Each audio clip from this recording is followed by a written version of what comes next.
Hey guys, welcome to the Liberal Hive Mind, where our expertise is BTFOing fake news leftist narratives. So obviously it was never going to be that easy, right? You know, Democrats pretended as if this thing was done, sealed, finished, delivered. Donald Trump is done, to inevitably be found guilty, locked behind bars, good game, game over. The orange man has been defeated, and hopefully from their perspective, deleted from the ballot in order to preserve democracy. You know, it sounds lovely, it was a great leftist pipe dream, but it was never going to be that easy. There's checks and balances everywhere, and you can attempt to weaponize the legal system, to interfere in the next election, to imprison your political opponent, as crazy as it seems that those words are coming out of my mouth when speaking about American politics. But anyways, the point stands, there's checks and balances and division of power specifically put in place to stop this kind of, let's call it, judicial abuse. And well, it seems as though the Democrats are getting a serious dose of reality these days, as their efforts to stop Donald Trump pretty much continue to fail across the board. And that's the topic of this video. I got maybe 5 to 7 headlines that we got to get through. We're talking about Fani Willis, we're talking about Jack Smith, we got some stuff to get into, so let's roll the tape. Alright friends, so mostly these headlines, they speak for themselves. Breaking, judge in Georgia Trump case sets a hearing on Fani Willis's alleged hiring of romantic partner. The judge overseeing Donald Trump's 2020 election trial has scheduled a hearing for February 15th to hear evidence regarding allegations that Fulton County District Attorney Fani Willis hired her romantic partner to prosecute the former president. The alleged impropriety was brought to light in a court filing by Trump co-defendant Michael Roman, who argued that if true, Willis's conduct could potentially warrant a dismissal of the charges against him and disqualification of the entire DA's office from future prosecution of the case. According to the Washington Post, because Georgia allows cameras in the courtroom under Superior Court Judge Scott McAfee's order, Willis will have to respond to the accusations live on television. He also wrote that she must respond in writing by February 2nd. Roman's lawyers, Ashley Merchant, claimed in the filing that Willis and the prosecutor in question, Nathan Wade, have been engaged in an improper, clandestine personal relationship during the pendency of this case, which has resulted in the special prosecutor and in turn the district attorney profiting significantly from the prosecution at the expense of the taxpayers. Wade has been paid close to $654,000 for his services since January 2022, compensation that as DA Willis authorized. It was alleged that he then used that money to purchase trips for him and Willis to Napa Valley, Florida, and the Caribbean. However, no concrete evidence was provided to substantiate those claims. And so it seems like everything's going to come to light. You know, if those claims are in fact substantive, that they took trips together and that Nathan Wade paid for the trips, Fani Willis is in serious big trouble. And like I mentioned in the previous video, it shouldn't be too hard to find. If they did in fact travel together, supposedly even cruising in the Caribbean, there should be plenty of evidence that comes out to light here as the process moves on. The judge in the case has made the decision that they will in fact have a hearing regarding this case. And so if it happened, we're going to see it because a hearing is happening now on February 15th where Fani Willis is going to be in the spotlight live on air answering all these questions, and it's easy to go in a very familiar, let's call it Democrat environment. As we saw Fani Willis, I think last Sunday, it's very easy to go in a place like that and to make your case to pretend as if, oh, woe is me, I'm being persecuted because of the color of my skin, playing the race card. It's very easy to do that there, but in a court of law, that's not exactly going to work now, is it? Fani Willis could potentially be in some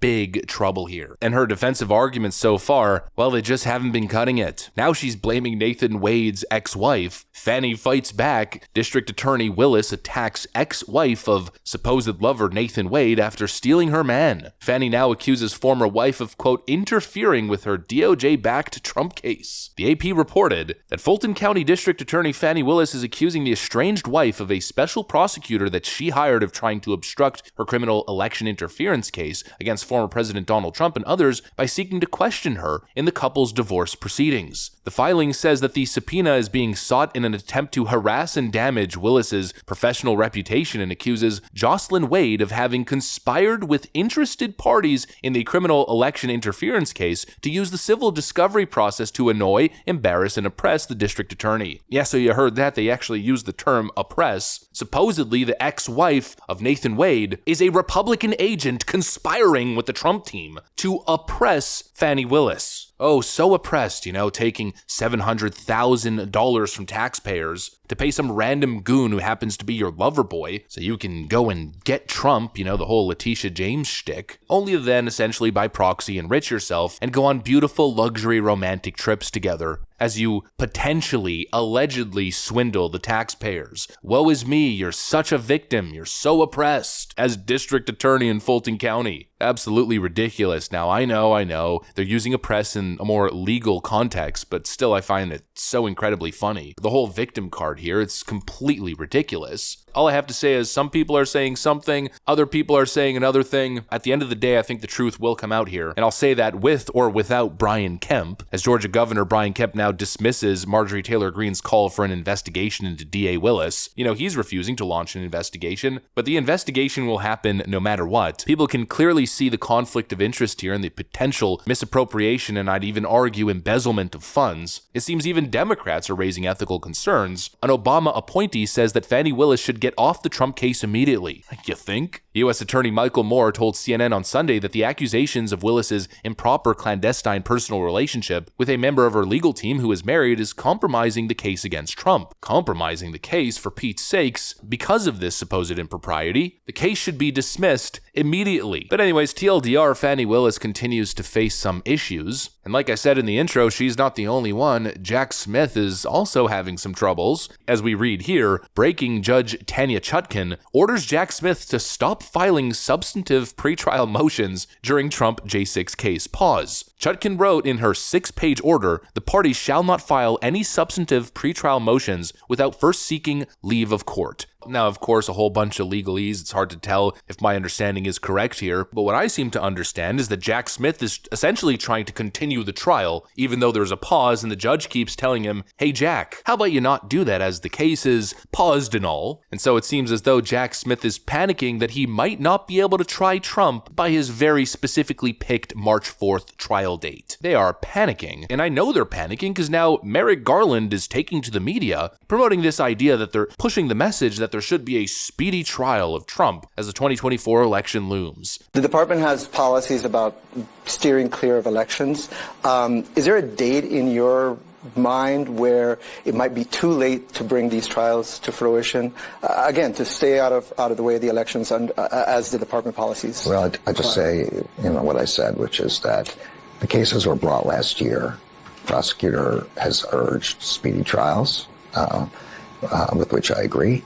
And this is now in the hands of the judicial system, not in our hands. U.S. Attorney Merrick Garland, supposed neutral arbiter of the law, the top cop in the nation, is attempting to make the point that Donald Trump must be tried before the election because he's just such a neutral guy. The guy who didn't make it to the Supreme Court because Donald Trump won the 2016 election. That guy, definitely no conflict of interest or grudge there. That guy is now bouncing around the media promoting Jack Smith's ridiculous case. It's absolutely pathetic. And the last article of the day, more problems for Jack Smith as a federal appeals court rips Jack Smith's tactics in Trump Twitter case. In an opinion striking down an appeal to the full D.C. Circuit, U.S. District Judge Naomi Rao, joined by 3 other judges, noted that besides a First Amendment question, Smith's request for Trump's Twitter records also contained consequential and novel questions about executive privilege and the balance of power between the president, Congress, and the courts. Seeking access to former President Donald Trump's Twitter/X account, Special Counsel Jack Smith directed a search warrant at Twitter and obtained a non-disclosure order that prevented Twitter from informing President Trump about the search. The special counsel's approach obscured and bypassed any assertion of executive privilege and dodged the careful balance Congress struck in the Presidential Records Act. The district court and this court permitted this arrangement without any consideration of the consequential executive privilege issues raised by unprecedented search. She said, adding, "We should not have endorsed this gambit." And so we got a ton of legal issues. It brings me back to the initial point that I made in the video. It's not going to be as simple as Democrats think it is. You can't just legally bombard a former president. government. There's a whole lot of checks and balances, executive privilege, executive authority, presidential immunity. There's so many complex factors here that it's going to be a back and forth of appeals, the Supreme Court stepping in to make key decisions, which will cause the cases to be paused, which inevitably will most likely push the trial date further and further. And so the Democrats continue to run into all kinds of problems as their stacking witch hunt efforts continue to hit speed bump after speed bump. All I have to say is thank the founding fathers for drafting such incredible founding documents and creating such an impenetrable system. If it wasn't the American system, it would be a real banana republic already, rather than this slow march towards a banana republic. I hope they fail. That's what I got for you guys. Thanks for watching, and I'll see you on the next one.